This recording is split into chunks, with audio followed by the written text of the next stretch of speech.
अस्सलाम वालेकुम दोस्तों, तुसी वेख रहे हो YouTube channel Ravi buffalo TV ते मैं मलिक उमर।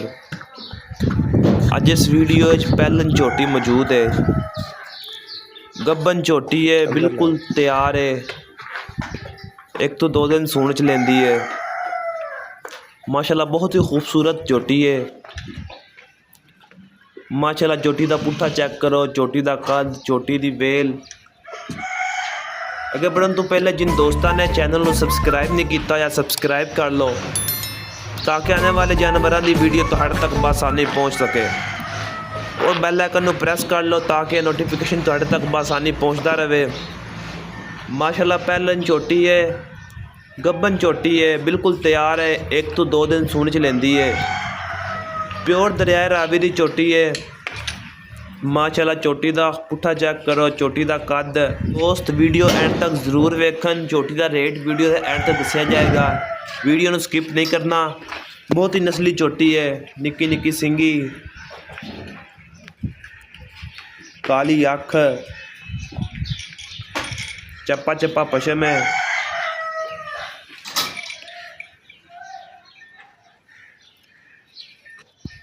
माशाल्लाह झोटी की खूबसूरती चेक करो, एक हड्डी भी नज़र नहीं आ रही। माशाल्लाह मुठ भर थन लगा आया।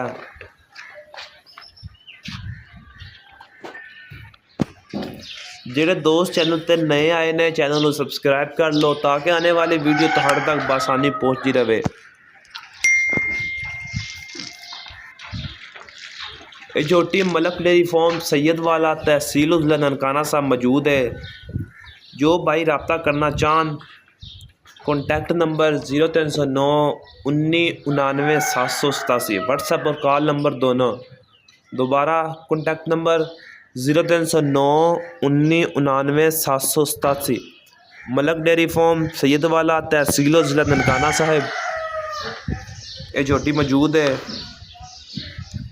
दोस्त रब्ता करके विजिट कर सकते हैं। प्योर दरियाए रावी की झोटी है। माशाल्लाह झोटी की खूबसूरती चेक करो। दोस्त झोटी की वीडियो तसल्ली नाल वेखन।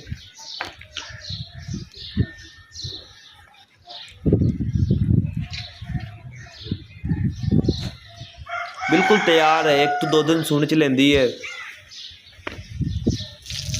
माशाल्लाह झोटी का पुट्ठा, झोटी की आर्डर क्वालिटी, सिंगल हड्डी की झोटी है। एक हड्डी भी नज़र नहीं आ रही झोटी की। माशाल्लाह एडी मोटी ताज़ी झोटी है।